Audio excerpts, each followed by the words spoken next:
अस्सलाम वालेकुम। आपको आज के प्रोग्राम में खुशामदीद। सियासी जमातों ने अपनी अपनी कमर कस ली है, सबका रुख इस्लामाबाद की तरफ है। पाकिस्तान तहरीक इंसाफ कल इस्लामाबाद में अपना बड़ा पावर शो करने जा रही है। इस जलसे के हवाले से पाकिस्तान तहरीक इंसाफ का दावा है कि ये एक गैर मामूली और तारीखी जलसा होगा। इसकी तैयारी भी बड़े जोरों शोर से जारी है। इस जलसे को बिल मारूफ का नाम दिया गया है। हुकूमती नुमाइंदों का कहना है कि तहरीक अदम एतमाद के जवाब में बड़ी तादाद में तहरीक इंसाफ के सपोर्टर्स, वर्कर्स वजीर आजम से इजहार यकजहती के लिए परेड ग्राउंड पहुंचेंगे। पाकिस्तान तहरीक इंसाफ पाकिस्तान की तारीख का सबसे बड़ा जलसा कल करने जा रही है और ये पाकिस्तान तहरीक इंसाफ बमुकाबला पाकिस्तान तहरीक इंसाफ के ही जलसे से है। लाखों लोगों का एक समंदर है जो इस्लामाबाद की तरफ मौजूद है। इस वक्त गिलगित बल्तिस्तान से 20 किलोमीटर के ऊपर बड़ी रैली है जो इस्लामाबाद पहुंच रही है। पूरा खैबर पख्तूनख्वा, पूरा पंजाब, कराची, बलूचिस्तान पाकिस्तान के रंगों में रंगा है, तहरीक इंसाफ के रंगों में रंगा है। और इंशाअल्लाह कल आप देखेंगे 10 लाख लोगों से ज्यादा बड़ा जमे गफीर इस्लामाबाद के ऐवानों को दहला देगा। जिससे बात करो वो कहते हैं कि जी इस्लामाबाद पहुंचना है, परेड ग्राउंड पहुंचना है 3 बजे को 27 तारीख को। और सिर्फ ये पाकिस्तान तक भी महदूद नहीं रहा। अब ये सूरत हाल है कि बाहर से लोगों ने आना शुरू कर दिया। अमेरिका से लोग पहुंच गए, मशरिक वस्ती से लोग पहुंचना शुरू हो गए, यूरोप से लोग आ रहे हैं। ट्रम्प कार्ड सर मैं बिल्कुल जानता हूँ, मैंने वो सबूत देखे हुए हैं। ये अब वजीर आजम की सवाबदीद है कि क्या वो उसको वो मंजर आम पर लाना चाहते हैं, और अगर लाना चाहते हैं तो किस वक्त लाना चाहते हैं। मीनार पाकिस्तान का जलसा पाकिस्तान की तारीख का सबसे बड़ा जलसा ठहरा और ये जलसा मीनार पाकिस्तान के जलसे को क्रॉस करेगा इंशाअल्लाह। ये पाकिस्तान की तारीख का, मेरे ख्याल में बड़े सगीर की तारीख का इंशाअल्लाह कल सबसे बड़ा इज्तिमाई जलसा होगा। बहरहाल तहरीक इंसाफ के लिए कल इस सियासी दंगल में इस जलसे की अहमियत बहुत ज्यादा है। वजीर आजम इस जलसे में क्या कोई अहम ऐलान कर सकते हैं? क्या वो सरप्राइज जिसका जिक्र वजीर आजम कर चुके हैं कल आने वाला है? क्या इस पावर शो से कोई फर्क पड़ेगा? एक तो प्रोग्राम में इस पर बात होगी। दूसरा, नून लीग अपना महंगाई मकाओ मार्च लेकर भी लाहौर से इस्लामाबाद की तरफ चल निकली है। हमजा शहबाज और मरीम नवाज इसकी क़यादत करें। आज उनके काफिले जो है वो गुजरांवाला पहुंचेंगे, जबकि 28 मार्च को वो भी इस्लामाबाद पहुंचकर जो है वो जलसा करने का इरादा रखते हैं। नून लीग का यह कहना है कि ये जलसा तहरीक इंसाफ के जलसे का जवाब होगा और इसीलिए किया जा रहा है, और ये अवाम का वजीर आजम के खिलाफ अदम एतमाद होगा। फिर मौलाना फजलुर रहमान की जमात के काफिले भी इस्लामाबाद आज रात पहुंचना शुरू हो जाएंगे। ये काफिले डेरा इस्माइल खान से निकले हैं और ये भी इस्लामाबाद में पहुंचकर जो है वो जलसा करेंगे। इस्लामाबाद जहां जो है वो ये जलसे हो रहे हैं, मैदान सज रहे हैं। वफाकी वज़ीर दाखिला शेख रशीद ने आज एक प्रेस कॉन्फ्रेंस में कहा कि इस्लामाबाद में सबको जलसे की इजाजत है, लेकिन कानून लेने की और धरने की इजाजत नहीं होगी। पूरी उनको सिक्योरिटी प्रोवाइड करेंगे। धरने की किसी को इजाजत नहीं है। 3 या 4 तारीख को अदम एतमाद की वोटिंग होगी। अपोजिशन के तमाम मेंबरों को फुल प्रोटेक्शन देंगे। तमाम पार्टियों के लोगों को उनके रास्तों को क्लियर रखेंगे।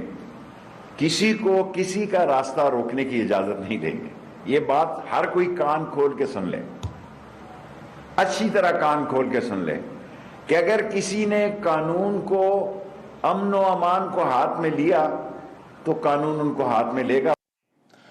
तहरीक अदम एतमाद पर कार्रवाई मुमकिना तौर पर पीर के रोज से शुरू हो रही, लेकिन जमातों के जलसे और ये जमातें अपनी अपनी स्ट्रीट पावर जो है वो अभी से शो करवा रही हैं। इसके क्या मकासद हैं? क्या ये जो जलसे हो रहे हैं इस माहौल से, इससे कोई फर्क पड़ेगा मुनहरिफ अरकान और इत्तेहादियों के फैसलों पर?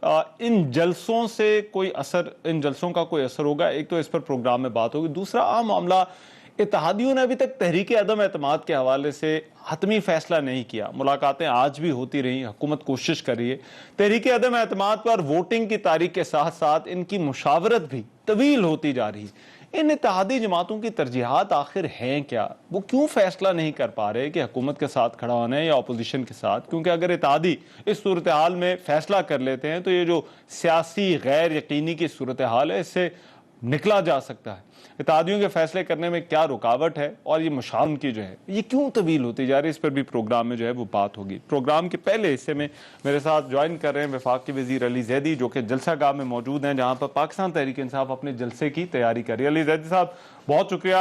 आप जलसागाह में हैं, क्या माहौल देख रहे हैं और कल पाकिस्तान तहरीक इंसाफ कैसा जलसा करने जा रही है?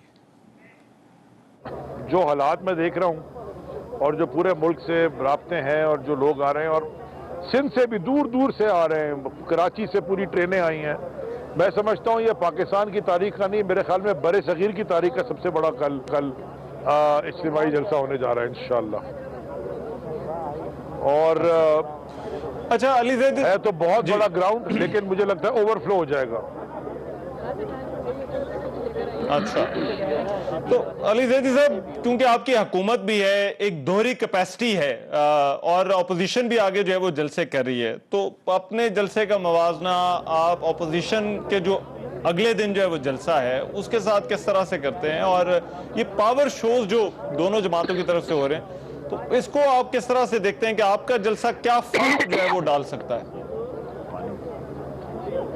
देखिए, ऑपोजिशन जमातें जलसा नहीं, जलसी नहीं, कॉर्नर मीटिंग कर रही हैं। जो वो जलसे, वो उनके टीवी पे जिसको आप जलसा कर रहे हैं वो में तो कॉर्नर मीटिंग नजर आती है। जलसा तो अब ये होने जा रहा है और जो खान साहब करते आ रहे हैं, कल भी परसों भी रोज कर रहे हैं। देखिए, हमने बड़ा सब्र से काम लिया और हमने अभी भी ये जमहूरियत का ये भी एक हुस्न है, प्रोटेस्ट जलसा ये जमहूरियत का हिस्सा है। तो हम ये बताना चाहते हैं इस पूरी कौम को कि ये जलसे कर करके झूठ बोल के, मैसिव झूठ बोल के जो उन्होंने पूरी कौम को गुमराह किया, सारी कौम को नजर आ गया कि ये 3 चूहे जो निकले हैं, ये 3 चूहे जो ये आसिफ जरदारी और वो फजलुर रहमान और उसके साथ ये मखसूद चपरासी का मालिक शहबाज शरीफ, ये जो 3 चूहे निकले हैं, इन चूहों को बताना चाहते हैं कि जलसा होता क्या है। और प्लस ये भी पूरी कौम को, पाकिस्तान को भी, बल्कि उम्मत मुस्लिमा को हर जगह बाहर बताना चाहते हैं कि पाकिस्तान की कौम एक ईमानदार, खुददार, वफादार, तगड़े बहादुर लीडर जिसका नाम इमरान खान है, उनके साथ खड़ी है, इनके साथ नहीं है। ये जो मैं बल्कि अगर आप मुझे इजाजत दें तो मैं डायरेक्टली सवाल पूछना चाहता हूं इलेक्शन कमीशन ऑफ पाकिस्तान से, डायरेक्टली सवाल पूछना चाहता हूं। इलेक्शन कमीशन ऑफ पाकिस्तान ने हम सारों को तो नोटिस भेज दिया, गैर कानूनी नोटिस। गैर कानूनी नोटिस क्यों? कि ऑर्डिनेंस आ चुका है कि सियासी लीडरान को जाने की इजाजत है जलसों में और पार्टिसिपेट करने की। उस ऑर्डिनेंस के होते हुए, जो कि प्रेसिडेंशियल ऑर्डिनेंस है, इनके पास कोई इख्तियार नहीं है कि election commission of Pakistan notice भेजे। ये चलो भेज दिया, हम इसका जवाब भी देंगे, कानूनी कार्रवाई हम फेस भी करेंगे। ये जो बंदरबांट अच्छा। हो रही थी अच्छा। पैसों के अंदर, और जो ये तमाशा लगाया हुआ था, जो नजर आ रहा है रेल शेल सेनेट के इलेक्शनों में देखते रहे, अब फिर नजर आ रहा है, इधर इलेक्शन कमीशन क्यों खामोश बैठी है? ये जो हॉर्स ट्रेडिंग, अच्छा अली जैदी साहब, क्या होता है, ये जो इंसेक्ट अच्छा। ये कीड़े मकोड़ों की इंसेक्ट ट्रेडिंग जो हो रही है, इसमें किधर इलेक्शन कमीशन की पोजीशन है? अच्छा, अब मगर अली भाई, 2 मेन चैलेंजेस हैं, एक मुनर्रिफ अरकान और इत्तेहादी। अगर वो ज़ाहिर बात है वापस आ जाते हैं मुनर्रिफ अरकान और इत्तेहादी आपका साथ देते हैं, तो फिर तो ये सारी सियासी जो गुत्थी है ये सुलझ जाएगी। क्या इन दोनों पे, ये कल के जलसे के बाद आप समझते हैं कि इन दोनों का भी जो है वो माइंड बदल सकता है? देखिए, पॉलिटिशियन जो होता है, सियासतदान, चाहे वो रूरल हो, चाहे रूरल पॉलिटिक्स का हो या किसी शहरी इलाके का, अर्बन हो या दही इलाके का हो, पॉलिटिशियन आवाम के मूड पे चलता है। ये नहीं हो सकता कि उसके पूरे हलके की आवाम उसको रिजेक्ट कर दे, उसकी जमात को रिजेक्ट कर दे, उधर फंसा रहे, वो नहीं होता। ये पूरी दुनिया को कल नजर आएगा कि पाकिस्तानी कौम खड़ी किधर है। ये तो ऑलरेडी नजर आ रहा है, जो जलसे हम देख रहे हैं, जो खान साहब आज भी कर रहे थे जलसा पंजाब में, जहां जहां जलसे कर रहे हैं वो लाखों की तादाद में लोग आ रहे हैं। तो ये सारों को नजर आ रहा है कि कौम किधर खड़ी हुई है। और जो आपने ये बात की ना, ये जो इत्तेहादियों की, वो आज भी हमारे इत्तेहादी हैं। अभी तक तो किसी इत्तेहादी ने MQM हमारे इत्तेहादी है, अभी दोबारा मैं मुलाकात करने जा रहा हूं उनके साथ। अब मुझे बताएं, 2 वफाकी वजीर MQM के हैं, वो हमारे साथ हैं। PMLQ काफ के 2 वफाकी वजीर हमारे साथ हैं। वो बलूचिस्तान अवामी पार्टी की जुबैदा जलाल वफाकी वजीर है, सारी इंपॉर्टेंट मिनिस्ट्रीज हैं। जुबैदा जलाल के पास मिनिस्ट्री ऑफ डिफेंस प्रोडक्शन है, MQM के पास ministry of information technology telecommunication, और सबसे इंपॉर्टेंट मिनिस्ट्री ऑफ लॉ, मतलब हुकूमत का कानून, वो कानून साजी की मिनिस्ट्री है। PMLQ के पास हाउसिंग मिनिस्ट्री हो, तो हमें भी निकाल सकते हैं क्योंकि मिनिस्टर्स एनक्लेव भी हाउसिंग मिनिस्ट्री के अंदर आता है। और वाटर एंड रिसोर्सेज एंड वापडा, ये कोई छोटी वजारतें नहीं है, पावरफुल वजारतें हैं जो पाकिस्तान के लिए बहुत काम करती हैं। वो हमारे सारे हमारे इत्तेहादी हमारे साथ हैं। हाँ, इत्तेहादी जमात होने के नाते वो बिल्कुल ठीक है कि वो जाके अगर किसी से बात करना चाहते हैं तो वो उनका जमहूरी हक है, वो करें, बिस्मिल्लाह करें। मगर आपको नहीं लगता अली जैदी साहब, अगर ये खुलकर ऐलान कर दें कि हम हुकूमत के साथ हैं और साथ रहेंगे, तो फिर ये सारा मसला ही जो है वो हल हो जाए? मेरे ख्याल में आ जाएगा ऐलान, आप फिक्र ना कीजिए, इंशाअल्लाह। ऐलान करें ना करें, 172 उनसे पूरे नहीं होते। वो तो जिस दिन उन्होंने वो पूरा करना है, वोट ऑफ नो कॉन्फिडेंस, वो उस दिन देखिएगा ना क्या होता है। उससे पहले वो जो मर्जी करें, वो ठीक है। आई रिस्पेक्ट उनकी पोजीशन। ठीक, अच्छा अली जैदी साहब, जरा जलसे पे वापस आते हैं। खान साहब की तकरीर के बारे में बहुत ज्यादा बात हो रही है, आप क्योंकि बड़ा करीब हैं, आपकी बात होती रहती है। क्या वो सरप्राइज या जिसका वो कहते हैं ऐलान होगा, तो वो कल जलसे में करेंगे? कल तकरीर में क्या जो है वो कोई इस तरह का ऐलान जो है वो हो सकता है? ये तो खान साहब कल बताएंगे आपको, ये मैं क्यों बताऊं? अच्छा, ठीक है, तो कल आप पूछेंगे कि आपको पता है, हो सकता है मुझे पता हो। नहीं, एक सेकंड, अब आपका अगला सवाल ये होगा, आपको पता है, हो सकता है मुझे पता हो सकता है मुझे नहीं पता हो। कुछ नहीं लगा था। तो आप इसका भी जवाब नहीं दे रहे कि आपको पता है? I can read your mind. मैं कह रहा हूँ हो सकता है मुझे पता हो सकता है मुझे ना पता हो। मैं क्यों बताऊं? ये तो खान साहब बताएंगे, प्राइम मिनिस्टर वो है, मैं तो नहीं हूँ। मैं तो एक बहुत छोटा सा वर्कर हूँ। अच्छा, नहीं, आप वफाकी वजीर हैं सर। मुझे ये अपोजिशन इल्ज़ाम आयद कर रही है कि आपका जो जलसे हैं इनमें सरकारी वसाइल का इस्तेमाल किया जा रहा है।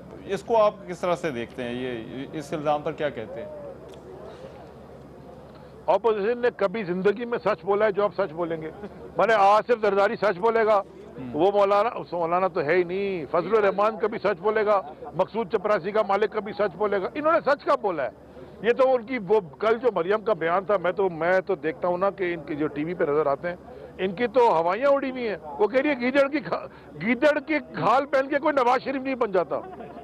हाँ, वो कह रही क्या है? इसका जरा मकसद, मुझे एक मेरा सवाल आपसे, आजिज़ाना सवाल, इसका जरा जवाब दे दें मुझे कि गीदड़ की खाल पहन के तो कोई वो क्या नहीं बन जाता, नवाज शरीफ नहीं बन जाता। इसका क्या मतलब है?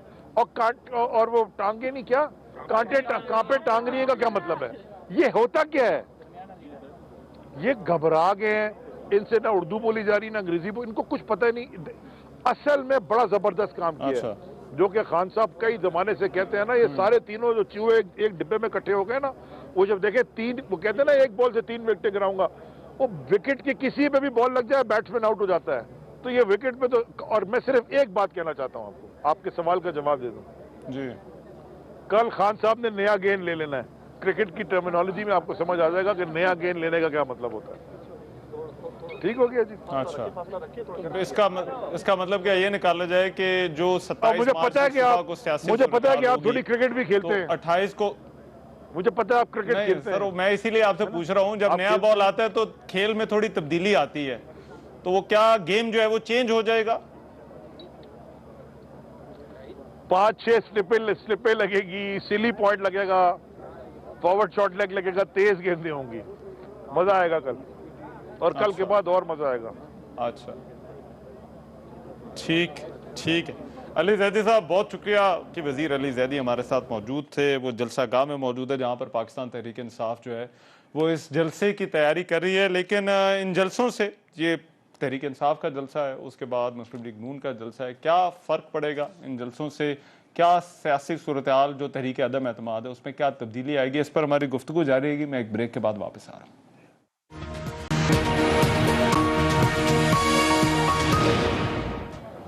ब्रेक के बाद प्रोग्राम में एक मरतबा फिर से खुशामदीद। जो बात हो रही थी ब्रेक पर जाने से पहले जलसों के हवाले से, और क्या इन जलसों से सूरत हाल बदलेगी, क्या मकासद हैं सियासी जमातों के, उस पर बात करने के लिए इस वक्त अली नवाज अवान साहब मुआविन खुसूसी हैं पाकिस्तान तहरीक इंसाफ से, वो हमें ज्वाइन कर रहे हैं इस डिबेट में, और चौधरी मंजूर साहब पाकिस्तान पीपल्स पार्टी से, वो हमारे साथ जो है वो मौजूद हैं। मैं अली नवाज अवान साहब पहले आपसे ज़रा गुफ्तगू का आगाज़ कर लेता हूँ। ये क्या आप समझते हैं सूरत हाल पर फ़र्क पड़ सकता है, और पाकिस्तान तहरीक इंसाफ अगर जलसा करती है तो फिर क्या सूरत हाल में जो है वो तब्दीली आएगी इस पावर शो से, क्योंकि मामला तो फिर भी तहरीक अदम एतमाद का है, पार्लियामान के अंदर का है। देखिए, ये दोनों तरफ केस बिल्ट हो रहा है। एक तरफ तो जो अपोजिशन अपने एतमाद लेके आई है, और उनकी जो बेसिस है वो ये है कि उन्होंने तहरीक इंसाफ के लोगों को 18-18, 25-25 करोड़ तक के उनकी ज़मीन फरोशी की है।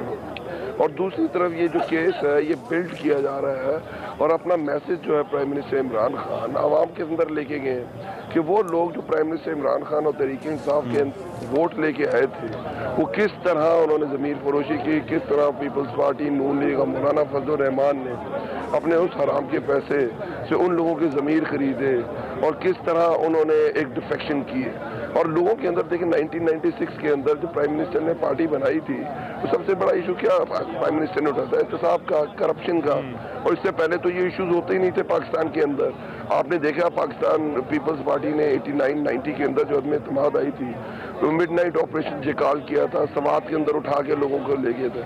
उसके बाद छांगा मांगा सीरीज चली थी नवाज शरीफ साहब की तरफ, याद होगा आपको, बरी के अंदर, इस्लामाबाद के अंदर लोगों को ला के रखा गया था, लोटे बनाए गए थे।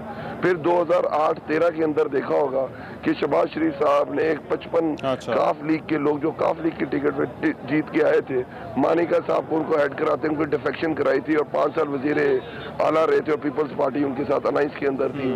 तो ये जो चीजें हैं, क्या पाकिस्तान इस तरफ आगे बढ़ सकता है? लेट्स सपोज कल अदम एतमाद कामयाब हो जाती है, कल क्या गारंटी है कि कल दोबारा ये काम नहीं होगा और दोबारा ये चीजें नहीं होंगी? ये नून और पीपल्स पार्टी तो डसे हुए हैं इस चीज के, इसलिए 14वीं तरमीम भी लेके आए थे जिसके अंदर डिफेक्शन क्लॉजेस डाली गई थी, लोटे की तारीफ की गई थी। और आज जो हमेशा कहते हैं हम COD करके हमने तो सारे अपने गुनाह धो दिए थे, उसके बाद तो हम जमहूरियत के रास्ते पे चल पड़े थे, हमने तो PCO जजेस के खिलाफ कंपेन की थी, और उसके बाद देखें क्या होता है, कोई काला कोट पहन के चला जाता है, कोई बूट पॉलिश करने लग जाता है, कोई चेरी ब्लॉसम बन जाता है, कोई जो शायद उसकी उम्र भी पूरी नहीं हो वजीर आजम बनने की ख्वाहिश करने लग जाते हैं। ग्राउंड क्या कहता है? ग्राउंड बताता है पाकिस्तानी सरकार लोग क्या चाहते हैं पाकिस्तान के। आपके सामने जो तहरीक इंसाफ के एक दिन के वक्फे से जो जलसे हो रहे हैं, और जो उसमें नैरेटिव बिल्ड किया जा रहा है आपके सामने है। क्या आपको देखें 14 अगस्त 1947 में आपको आज़ादी मिली थी, अब हकीकी आज़ादी चाहिए। क्या हमने उसी तरह जिस तरह पुरानी गवर्नमेंट पपेट बन जाती थी वेस्टर्न वर्ल्ड की, जिस तरह लिख के दे दिया जाता था कि पाकिस्तान के अंदर आप ड्रोन अटैक कर सकते हैं, जिस तरह ML कासी को यहाँ से अमेरिकन फोर्सेस उठा के ले जाती थी, जिस तरह लिख के हुसैन हक्कानी को ये राइट दे दिया जाता था कि आप जितने CIA एजेंट्स को आप वीजा इशू करना चाहते हैं आप वो करें, जिस तरह रेमंड डेविस यहाँ पाकिस्तानियों को मार के निकल जाता था। ड्रोन बेसिकली आप ये कह रहे हैं कि ये जो सारे इश्यूज हैं, और उसमें नंबर वन उसके अंदर जो है वो ये मामला है, जो ये हॉर्स ट्रेडिंग वाला इशू है, उसके ऊपर है कि ये पब्लिक वर्डिक्ट होगी। मगर मैं जरा चौधरी मंजूर साहब ऐसा होगा, आप किस तरह से देखते हैं? मैं भी जरा कोशिश करता हूँ, जरा हम नून लीग का भी इस पर जो है वो मौक़िफ़ लें कि नून लीग भी जो है वो यहाँ पर आ रही है, तो वो क्यों आ रही है। मगर चौधरी मंजूर साहब, आप लोगों ने पहले अपने जलसे कर लिए, 8 तारीख तक जो है वो आप यहाँ इस्लामाबाद पहुँचे, मार्च किया, तो ये जो PTI का मौक़िफ़ है कि एक पब्लिक वर्डिक्ट होगी अगर बहुत अच्छा पावर शो होता है, तो क्या ये दुरुस्त बात है? दूसरा पावर शो जो 28 को है, वो इससे अच्छा हो गया तो फिर इसका मतलब ये तो फिर रिजाइन कर देंगे। कर तो वैसे देना चाहिए, लेकिन प्रॉब्लम ये है कि आपको वो जहाँ पे पावर शो करनी चाहिए वहाँ पे आप कर नहीं रहे और कर पा नहीं रहे, कोई इत्तेहादी आपके साथ नहीं। आपने पिछले 1.5 महीने से कैबिनेट मीटिंग नहीं बुलाई जिससे आप एक्सपोज हो जाएंगे। आप पार्लियामेंट्री पार्टी की मीटिंग नहीं बुला रहे, वहाँ पे आप एक्सपोज हो जाएंगे। लोग आपके साथ नहीं है। जहाँ पे आपको पावर शो करनी है भाई वहाँ पे जाके पावर शो करें। अब उनका क्या मौक़िफ़ है? अभी ये फरमा रहे थे कि वहाँ पे रखा हुआ है, ये कल मिलकर गए, वहाँ पे सारे इनके लोग मिल रहे, असद उमर, परवेज खट्टक, सारे लोग उनको मिलकर गए। और उनमें से एक बंदे ने रात को मुझे बताया कि मैंने उनको ये कहा है कि आपने जो हमारे मुतल्लिक इल्जामात लगाए हैं, पहले टीवी पे जाकर उनको वापस लें और माफी मांगे, और उसके बाद आकर हमारे साथ बात कर लें। ये कोई गलत बात तो नहीं है। रही बात ये कि वो उनका मौक़िफ़ क्या है, वो ये कह रहे हैं कि हमने नहीं बदबयानती की, बदबयानती तो इन्होंने की इस मुल्क के लोगों के साथ, जो मंशूर और मैनिफेस्टो दिया था उसके उलट दिया है। राजा रियाज साहब कह रहे हैं कि मैं पिछले 2 साल से बोल रहा हूँ, वो आज बोल रहा हूँ। अच्छा, हर पार्लिमानी पार्टी की मीटिंग में हाउस के अंदर नूर आलम खान कहते हैं कि मैं बोलता रहा हूँ हाउस के अंदर। तो हमने क्या गलत किया है? गलत तो इन्होंने किया है, लोगों के साथ धोखा किया। कहते थे पेट्रोल सस्ता करेंगे, महंगा कर दिया। कहते थे महंगाई नहीं करेंगे, महंगाई कर दी। कहते थे 1 करोड़ नौकरियां देंगे, नौकरियां ले ली उल्टा लोगों की। कहते थे 50 लाख घर देंगे, उल्टा लोगों के घर गिरा दिए। वो एग्रीकल्चर को तबाह कर दिया है, इकोनॉमी को तबाह कर दिया है। कोई चीज इनसे संभली नहीं है, सवाए इसके कि डाकू चोर की रट और आप अपनी कहानियां हैं कि सारे इस्लामाबाद में बिखरी पड़ी, लोग हाथों में लेकर इनके। नहीं, मगर आपको चौधरी मंजूर साहब लग रहा है कि ये कल अगर लेट्स से ये पावर शो होता है, स्ट्रीट पावर पीटीआई शो करवाती है, तो इससे जो ऑन गोइंग जो अभी सूरत हाल चल रही है उस पर कोई फर्क नहीं पड़ने वाला, या उस पर कोई फर्क पड़ने वाला है? क्योंकि उनका जो एक पॉइंट जो अली नवाज अवान साहब ने रेज किया, उन्होंने कहा ये पब्लिक निकलती है तो इसका कुछ ना कुछ तो इसका असर होता है। क्या असर होगा? अगले दिन दूसरों की पब्लिक निकल आएगी या निकल रही है। अभी आज लाहौर में देख लें, अभी तो लाहौर में वो 5 घंटे में 5 किलोमीटर का सफर नहीं तय कर सके। हमने देखे ना, हमने ये कहा था कि ये गवर्नमेंट भी ना करे, पीपल्स पार्टी का पॉइंट ऑफ व्यू था कि वो भी ना करे। अब जहाँ पे लड़ाई है वहाँ पे आप रोज हमें कहते थे, ये मेरे छोटे भाई अली नवाज अवान, मुझे 100 प्रोग्राम में इन्होंने कहा जी लेकर आए, हिम्मत है। अब आई है तो आप सामना नहीं कर रहे। इस मुल्क में 2 तहरीक अदब-ए-इस्माद आई, तो वो टाइम फ्रेम के अंदर वो उनको निपटाया गया।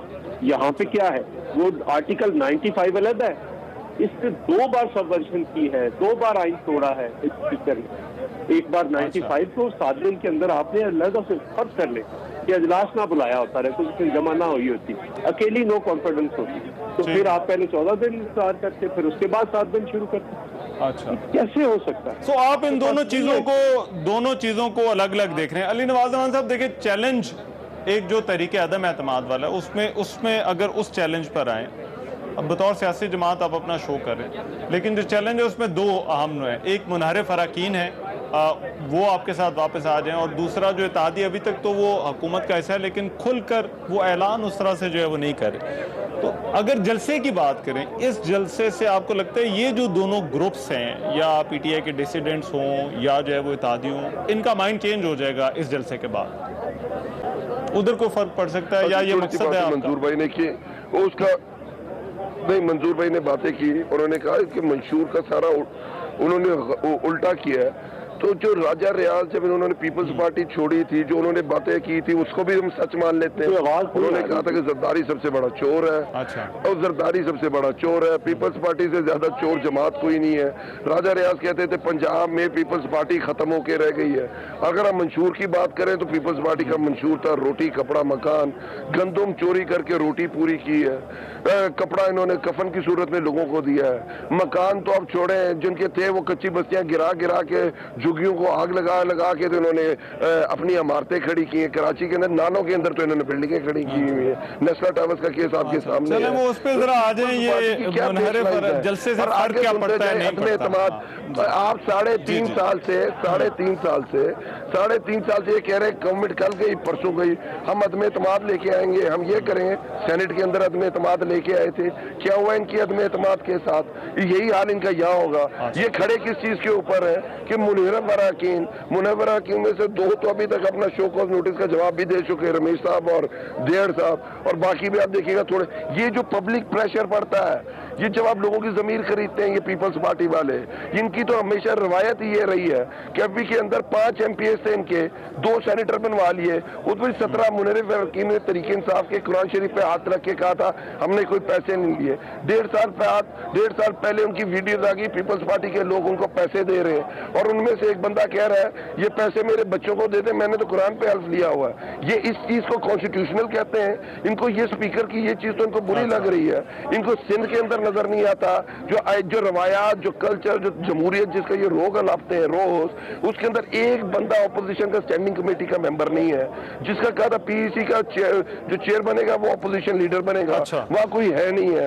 आप अपने जो स्पीकर है उसको जो वो नैब बुलाती है तो अब 3-3 महीने इजलास बुलाते हैं और स्पीकर जो असेंबली है। अली भाई मुझे एक ब्रेक का कहा जा रहा है, मैं जरा एक ब्रेक के बाद जरा बढ़ता हूं। मैं ये जो आपने जो चौधरी मंजूर साहब से सवाल पूछे हैं इसका जरा चौधरी मंजूर साहब से मैं जवाब लेता हूं, एक ब्रेक के बाद मैं आ रहा हूं।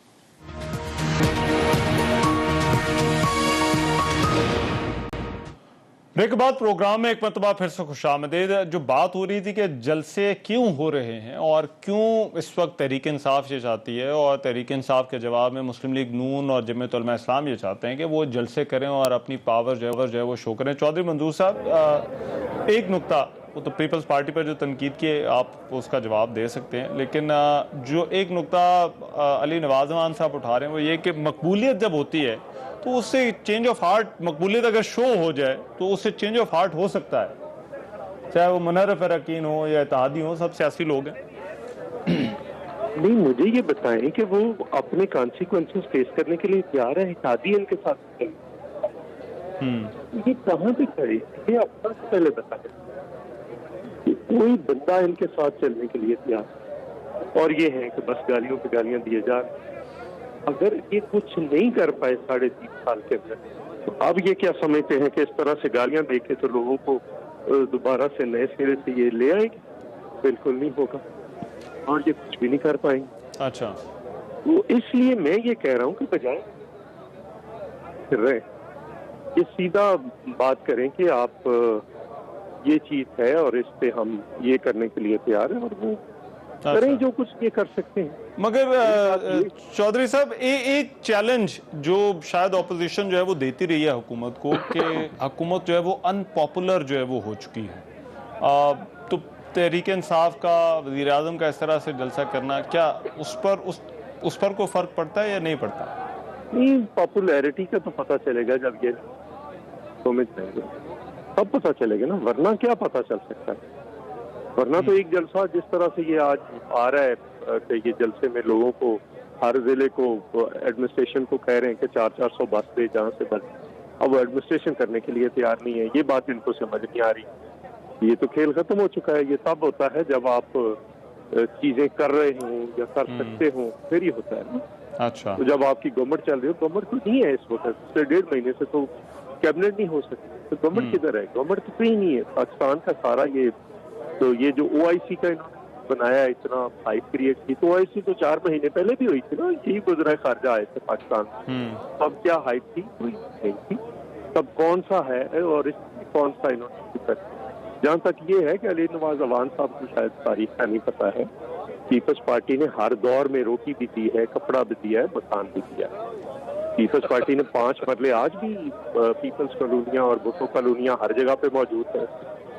एक वो बनाया था हाउस बिल्डिंग फाइनेंस कॉर्पोरेशन, उसके जरिए लोगों को बिला सूद कर्जे मिलते थे। फिर लोग बाहर गए, यहाँ पे लोगों को तनख्वाहें दी, नौकरियां दी, सब कुछ दिया। तो इन्हें तो कुछ पता नहीं है, तो नौकरियां देने वाले और उजाड़ने, घरों को उजाड़ने वाले लोग हैं। पता बिल्कुल है कुछ नहीं है, लेकिन फतवे जरूर जारी कर सकते हैं। अच्छा, ठीक है। अली नवाज अमान साहब, ये पॉपुलैरिटी का कैसे पता चलेगा कि क्या ऐवान के अंदर पता चलेगा या ऐवान के बाहर पता चलेगा? ये 2000 जी अली भाई, आपको आवाज आ रही है? जी मुझे आ रही है।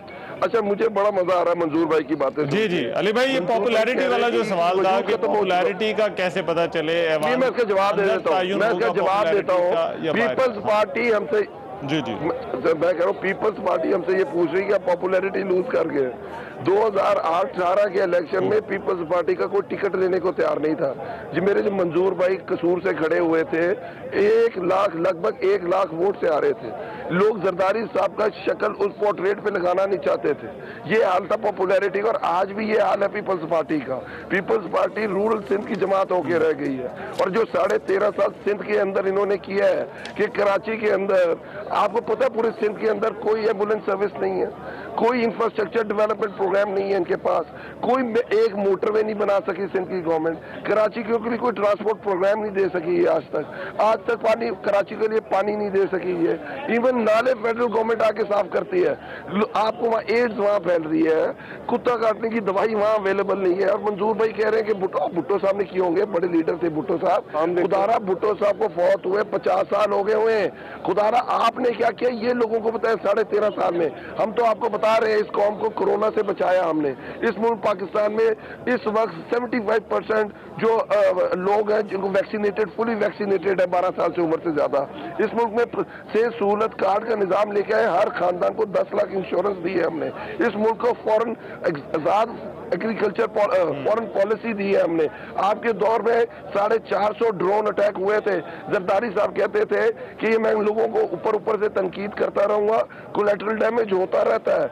आपके जमाने में हुसैन हक्कानी का जो रोल था, आपके जमाने में जिस तरह रेमंड डेविस ने यहाँ बंदे मारे थे और आपने उसको अमेरिका पहुंचा दिया हुआ था। पीपल्स पार्टी ने एग्रीकल्चर तबाह किया, एक्सपोर्ट तबाह की, टेक्सटाइल तबाह किया, कंस्ट्रक्शन तबाह की। आप कोई शोभाजात उठा के देख लें। वजीर जो जरदारी इंग्लैंड गए, उनकी डेली मेल के अंदर खबर छपी, उन्होंने कहा टोनी ब्लेयर को mister prime minister watch your fingers after shaking hand with mister Zardari. ये इमेज था। आज पाकिस्तान क्लाइमेट चेंज के ऊपर बोरिस जॉनसन वर्ल्ड लीडर है। हम इस्लामोफोबिया की बात करते हैं तो आप जस्टिन ट्रूडो, प्यूटन, चाइना, हर कोई आपके साथ खड़ा है और उसकी मुजम्मत कर रहा है। दुनिया पाकिस्तान को मान रही है। पॉपुलैरिटी ये है कि जब आप लोग, पॉपुलैरिटी क्या है, ये पाकिस्तान जब 1947 में हासिल किया गया था, आजादी के लिए हासिल किया गया था, हमने क्या पपेट बन के रहना था? हम लोग जो ऊपर से आ रहे हैं, आपने उनको लिख के दे देना पाकिस्तानियों। जब आप नो मोर कहते हैं तो आप समझते हैं कि वो पाकिस्तान के साथ ज्यादती कर दी, पाकिस्तान इसका मुतहम्मिल नहीं हो सकता। क्या भुट्टो जिंदा होता तो ये काम करता जो जरदारी ने किया था? जब आप कहते हैं आपने फौजी अड्डे नहीं देने, क्या भुट्टो जिंदा होता तो ये जरदारी ये काम कर सकता था? जब आप मुझे बात बता, ये देखें, ये लोग देखते हैं, लोग कहते हैं महंगाई है, पर हम प्राइम मिनिस्टर इमरान खान के साथ खड़े हैं। महंगाई का अगर इशू होता, महंगाई का अगर इशू था, 12.5% महंगाई थी पीपल्स पार्टी के दौर में। तो आप कहते हैं नौकरी, आपने जेब से नौकरियां दी, आपने अदारे तबाह कर दिए, PIA आपने तबाह किया, पाकिस्तान रेलवे आपने तबाह किया, 350 अरब रुपए का। अली भाई अब ये ब्रेक का जरा टाइम हो गया। ये जो फॉरेन पॉलिसी, मैं चौधरी साहब जरा ब्रेक के बाद जरा डिटेल के साथ मैं आपको चाहूंगा जरा टाइम आप लें और आप जो जवाब देना चाहते हैं वो आप दें, फॉरेन पॉलिसी के हवाले से भी और परफॉर्मेंस के हवाले से भी जो अली नवाज वान साहब ने बातें की हैं। इजाजत से एक ब्रेक के बाद मैं आ रहा हूं। ब्रेक के बाद प्रोग्राम में एक मरतबा फिर से खुशामदीद। बात मुझे कुछ इत्तेहादियों के हवाले से भी करनी है कि आखिर उनकी क्या ऐसी मुशावरत है जो इतनी तवील होती जा रही है कि वो अभी तक इस सूरत हाल को, ये जो सियासी गैर यकीनी है, इसको वो वाजे कर सकते हैं, लेकिन वो अभी भी फैसला नहीं ले रहे। मगर चौधरी मंजूर साहब, आपने जो फॉरेन पॉलिसी के हवाले से बात हुई और जो परफॉर्मेंस के हवाले से बात हुई, आप जरा जवाब दे लीजिए, फिर मैं इत्तेहादियों वाला अली नवाज वान साहब से पूछता हूँ। जी नहीं, ये जो OIC ये कर रहे हैं, ये तो ब्रेन चाइल्ड उस्तारा अली भुट्टो का 1973 के अंदर पहली OIC हुई और उसके बाद इस्लामी सरबराही कॉन्फ्रेंस जो थी लाहौर के अंदर भुट्टो साहब ने की। और उसके अलावा अभी जरदारी साहब के दौर में इन्हें तो कुछ पता नहीं है। ये CPEC किसने किया है चाइना के साथ? फ्रेंड्स ऑफ पाकिस्तान जो था वो किसने बनाया था, जिसमें सारे सरबराहों को उठाकर बैठा दिया था? हमसे पहले भी बर्बादी थी, तबाही खारजा पॉलिसी की, और हमने तो उसको ठीक किया।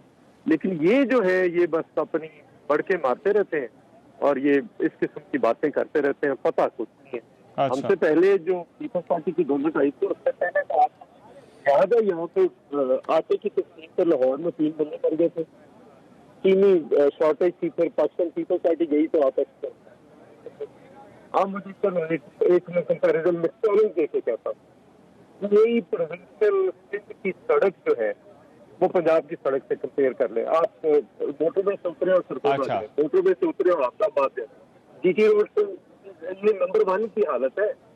जीटी रोड की हालत आपके सामने है। जीटी रोड से उतरे और सियालकोट जाए, आप कश्मीर को मेरे ख्याल को आने और जाने वाली कोई एक सड़क मुकम्मल नहीं। इन्होंने 3.5 सालों के अंदर बर्बाद कर दिया, कोई टचिंग भी नहीं की और ये बैठकर बातें करते हैं। कोई हालत क्या थी, ये पासपोर्ट को इज्जत देने आए थे, जलीलो ख्वार करके रख दिया। ये करप्शन खत्म करना आए थे, 140 पे पहुंचा दिया। ये महंगाई खत्म करना आए थे, लोगों की चीखें निकल गई है। अब आम आदमी के लिए जो महंगाई है वो कौन सी 12%, 14%, 18%। अच्छा, तो ये इनका मैंडेट, ये अपने मैंडेट से फर्क चले गए हैं। मैंडेट पूरा न कर सकना और बात होती है, लेकिन आप मैंडेट से। अच्छा चौधरी साहब, आपकी कोई जरा ऑडियो का इशू है मेरा ख्याल है। परफॉर्मेंस पर अली नवाज अवान साहब जवाब भी आ गया, इस पर काफी बात होगी। ये इत्तेहादियों वाला सर जरा पॉइंट जरा मुझे अली भाई जरा बताएं। ये अगर इत्तेहादी ऐलान कर दें कि वो आपके साथ हैं, अभी तो जाहिर बात है वो हुकूमत का एज ऑफ नाउ हुकूमत का हिस्सा है, लेकिन ये फिर सारा ये खत्म हो जाए, ये जो पॉलिटिकल अनसर्टेनिटी इस वक्त जो है वो नजर आ रही है, तो ये क्या है इनका, आपके ख्याल में किस चीज के मुशावरत कर रहे हैं, किस चीज का इंतजार कर रहे हैं? अच्छा सर, एक तो मुझे बड़ा आज पता चला कि 13.5 साल में सिंध को पेरिस बना दिया पीपल्स पार्टी ने। आप जाए सिंध के अंदर, आपको पता चलेगा उधर हशर क्या है, जिनको 1-2 रोड के ऊपर मसला आया हुआ है। पर सेकेंडली में आप जो बात कर रहे हैं बिल्कुल ठीक बात है। देखिए वो हमारे अलाइस पार्टी है, और आपने देखा है कि जब हमारा ज्वाइंट सेशन आया था उसके अंदर में 33 बिल की लेजिस्लेशन आई थी, वो भी उन्होंने बड़ी अपनी मुशावरत की थी। अब they are open for it. और आखिर एक दिन पहले उन्होंने आगे कहा था हम इसकी हमायत करते हैं। उससे पहले जब बजट आया था उसके ऊपर भी ये हो देयर ओपन, और वो ये जो समझते हैं वो ठीक। और जो आपने बात की ना, ये जो आप जलसे करते हैं उससे होता क्या है सर, देखिए वो भी पॉलिटिकल पार्टी है। मुझे एक बात बताए कि एमक्यूएम और तहरीक इंसाफ इलेक्शन किसके खिलाफ लड़ती है? हम लोग दोनों लड़ रहे हैं, किसके खिलाफ लड़ते थे? पीपल्स पार्टी के खिलाफ। इन्होंने अलायंस के अंदर भी रहे, आपको पता है जो जिस तरह का वह खून खराबा हुआ, क्या एमक्यूएम ये अफोर्ड कर सकती है गवर्नमेंट से बाहर निकलना और पीपल्स पार्टी के साथ जाके मिलना?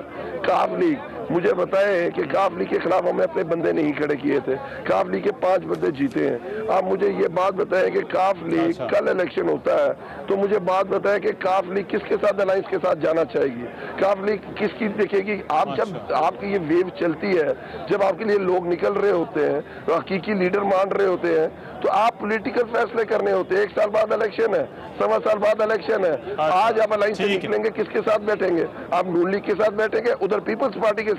क्या अवाम ये बर्दाश्त कर सकेगी? क्या आपका वोटर ये बर्दाश्त कर सकेगा? और मेरे पास अब 30 सेकंड है, मुझे हम ये समझते हैं। हाँ, ये जरा चौधरी मंजूर साहब से ये अलाइज वाला जो है वो, चौधरी साहब ये अलाइज किस चीज पे मुशावरत कर रहे हैं, इनकी क्यों ये इतना तवील होता जा रहा है? जिस दिन ये अनाउंस हो जाएगा ना, डेट अनाउंस हो जाएगी, वो उनका ऐलान भी हो जाएगा। और ऐलान तो आज परवेज भाई साहब ने कहा कि इंडिया पाकिस्तान की आदि को तकसीम भी हो चुकी है, किसको तकसीम हुई है? ये कैबिनेट मीटिंग बुलाए ना, जो उसमें पानी का दूध और पानी का पानी हो जाएगा। अगर वो कैबिनेट मिनिस्टर जो इत्तेहादियों के हैं, कैबिनेट को अटेंड किया तो इनके साथ, ना अटेंड किया तो ये कहता। अच्छा ठीक है, चलें, बहुत शुक्रिया चौधरी मंजूर साहब। अली नवाज अवान साहब हमारे साथ आज के इस डिबेट में मौजूद थे। आज के प्रोग्राम से इतना, इजाजत दीजिए, अल्लाह ने के बाद।